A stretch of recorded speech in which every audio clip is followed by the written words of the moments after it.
संस्कृत व्याकरण में आप सभी का स्वागत है। जैसा कि बच्चों आप जानते हैं, हम एक व्याकरण का टॉपिक अव्यय पढ़ रहे थे और आपको बताया था अव्यय की डेफिनेशन के बारे में। अब हम कुछ अव्यय और उनके अर्थ के बारे में जानेंगे। यथा मीन्स जिस प्रकार, तथा उस प्रकार, बिना, अभाव। यदि किसी वस्तु का अभाव होता है तो वहाँ पर संस्कृत लैंग्वेज में बिना यूज करते हैं। श्वः आने वाला कल, ह्रिय बीता हुआ कल। ठीक है, श्वः और ह्रिय दोनों में अंतर है। अद्य आज, अधुना, अधुना मीन्स होता है अब। कदापि कभी, कहते हैं ना, कदापि कभी। किम क्या। यत् क्योंकि। यावत् जब तक, यावत् मीन्स जब तक, तावत् यानी कि तब तक। यावत् और तावत् ये युग्म शब्द हैं। बहुधा, बहुधा मतलब होता है बहुत बार। ठीक है, ये आपके अव्यय शब्द। आगे देखिए, सर्वथा, सर्वथा मतलब होता है सभी तरह। एव, एव मतलब ही। निश्चयन, निश्चयन मतलब होता है निश्चय से। अनंतर यानी कि अंदर, एकदा एक बार। खलु यानी कि निश्चय ही। खलु और निश्चयन दोनों में अंतर है। खलु का मतलब होता है निश्चय ही। यदि कोई वस्तु निश्चित होती है कि सूर्य निकलेगा ही तो उनमें क्या आ जाएगा, खलु। और निश्चयन यानी कि निश्चय से, कि हम कहते हैं दावा ठोक करके कहते हैं कि हम ये काम करेंगे ही, तो वो होता है निश्चय से। ठीक है, पुनः मतलब फिर। प्रातः सुबह, प्रातः मतलब सुबह। सह साथ। अपि भी। तृषिणम चुप। धिक, धिक मतलब होता है धिक्कार। यदि किसी को हम धिक्कारते हैं कि चल भाग यहाँ से, तो वहाँ पर धिक शब्द का यूज होता है। अभितः, अभितः मतलब दोनों ओर। ठीक है, कहते हैं ना कि मेरे दोनों ओर ये हैं, है ना, या मेरे दोनों ओर मम्मी या पापा खड़े हैं। ठीक है, तो वहाँ पर अभितः शब्द का यूज किया जाता है। इसी तरह यदि आपको कोई काम बार बार करना है और मैम आपसे कहें कि दोबारा से काम करके लेकर के आओ, तो वहाँ पर पुनः शब्द का यूज होता है। ठीक है, यदि हम किसी के साथ जा रहे हैं तो वहाँ पर सह शब्द का यूज होता है। ठीक है, आगे और भी अव्यय हैं बच्चों जो आपको संस्कृत में मदद करेंगे, तो ध्यान से देखिएगा। परितः, परितः मीन्स चारों ओर, हमारे चारों ओर का वातावरण। ठीक है, अतीव, अत्यधिक, जब कोई चीज़ बहुत ज़्यादा हो जाती है वहाँ पर संस्कृत में अतीव यूज होता है। ऋते, ऋते मतलब बिना, किसी के बिना। एकत्र, इकट्ठा। ओके, कहते हैं ना पेंसिल मैंने इकट्ठी कर रखी है। पृथक, पृथक मतलब अलग। प्रति, की ओर, जैसे हम किसी की ओर जाते हैं उसी प्रकार यहाँ पर प्रति शब्द यूज होता है। एवं यानी कि इस प्रकार। अतः यानी कि इसलिए। तथापि यानी कि फिर भी। ओके, ये आपके अव्यय शब्द हैं। यदि हम बोलेंगे हमारे चारों ओर का वातावरण, तो चारों ओर के लिए संस्कृत में क्या यूज किया जाता है, परितः। ठीक है, और यदि आपसे कहा जाए कि हमें इस ओर चलना है, यदि किसी डायरेक्शन के बारे में बताया जाता है, तो वहाँ पर प्रति शब्द का यूज किया जाता है।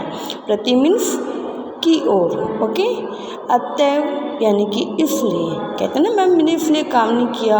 अतएव यानी कि इसलिए। अहम ज्वर पीड़िताम अस्मि, यानी कि मैं ज्वर से पीड़ित हूँ। ओके, पृथक, पृथक का मतलब अलग। यदि हम किसी वस्तु से अलग हो रहे हैं वहाँ पर पृथक शब्द का यूज किया जाएगा। ओके, किस शब्द का यूज किया जाएगा, पृथक शब्द का।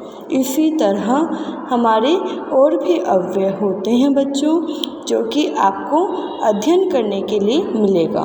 ठीक है, बहुत सारे अव्यय होते हैं संस्कृत में, लेकिन मैंने आपको कुछ ही अव्यय करवाए हैं जो मुख्य हैं। आगे हम पढ़ते हैं लिंग के आधार पर अव्यय। ओके, जो प्रश्नवाचक हैं, जैसे कीदृशः। कीदृशः पुल्लिंग शब्द है और इसका अर्थ होता है कैसा। ठीक है, कीदृशी, कीदृशी ये एक स्त्रीलिंग शब्द है जिसका अर्थ होता है कैसा। कीदृशम ये नपुंसकलिंग शब्द है जिसका अर्थ होता है कैसा। ठीक है, तीनों के ही मीन्स कैसे होते हैं, लेकिन तीनों शब्द संस्कृत में लिंग के अकॉर्डिंग अलग अलग यूज किए जाते हैं। पुल्लिंग में कीदृशः, स्त्रीलिंग में कीदृशी और नपुंसकलिंग में कीदृशम। ओके, आई होप सो आपको ये समझ में आए हैं। अब हम इसके एग्जाम्पल करते हैं, उदाहरण कि क्वेश्चन किस प्रकार से आएंगे। अभ्यास प्रश्न। मंजूषां सहायतायां रिक्त स्थानानि पूर्यतः। मंजूषां यानी कि जो आपको ऑप्शंस दे रखे हैं उनकी सहायतायां यानी कि सहायता से रिक्त स्थानानि यानी कि रिक्त स्थान को पूर्यत यानी कि पूरा करना है। मंजूषां आपको ऑप्शन दे रखे हैं, जो येलो आपको ब्रैकेट में दिख रहे हैं वो आपके ऑप्शन हैं, और आपको रिक्त स्थान में आपको वो फिल करने हैं। 5 ऑप्शंस दे रखे हैं और 4 क्वेश्चन हैं, तो 5 में से कोई भी 4 ऑप्शन आएंगे इन एग्जाम्पल्स में। च, अपि, कुत्र, परितः, अत्र। च का अर्थ आपको बताया था और, अपि मीन्स अभी, कुत्र मतलब कहाँ, परितः चारों ओर, अत्र मतलब यहाँ। आइए हम इन रिक्त स्थानों को देखते हैं। पहला हमारा रिक्त स्थान है ग्रामम फिलप्स वृक्षः सन्ति। ग्रामम यानी कि गांव की, फिलप्स यानी कि रिक्त स्थान, वृक्षः यानी कि पेड़, सन्ति यानी कि है, गांव के पेड़ हैं। च लगाएंगे क्या? नहीं। अपि नहीं। कुत्र, कुत्र मतलब कहाँ, लगाएंगे क्या बच्चों? नहीं लगाएंगे। परितः, राइट, परितः मतलब क्या होता है? चारों ओर, तो हम क्या लगाएंगे? ग्रामम परितः वृक्षः सन्ति। ठीक है, गांव की चारों ओर पेड़ हैं, तो राइट ऑप्शन इज परितः। दूसरा क्वेश्चन है माधवः रामः फिलप्स गच्छतः। माधव राम गच्छता यानी कि जाते हैं। अब देखो परितः तो यूज हो गया, तो क्या आएगा? च आएगा क्या? च मीन्स और, राम और माधव जाते हैं। अपि माधव राम भी जाते हैं। कुछ सेंटेंस बना, सोचते हैं आगे चलो। माधव रामः कुत्र गच्छतः। माधव राम जाते कहाँ जाते हैं? माधव राम अत्र गच्छतः। माधव राम यहाँ जाते हैं। अब बताओ कौन सा सही है? ठीक है, तो आपको लग रहा होगा कि मैम कुत्र और च दोनों ही सही हैं, लेकिन यहाँ पर कुत्र नहीं आएगा क्योंकि प्रश्नवाचक चिन्ह नहीं लग रहा। कुत्र प्रश्नवाचक चिन्ह में आता है, तो यहाँ पर आएगा राम और माधव जाते हैं। तो और के लिए कौन सा शब्द यूज होता है संस्कृत में? च। नेक्स्ट क्वेश्चन है फिलप्स एकः सिंहः वसति।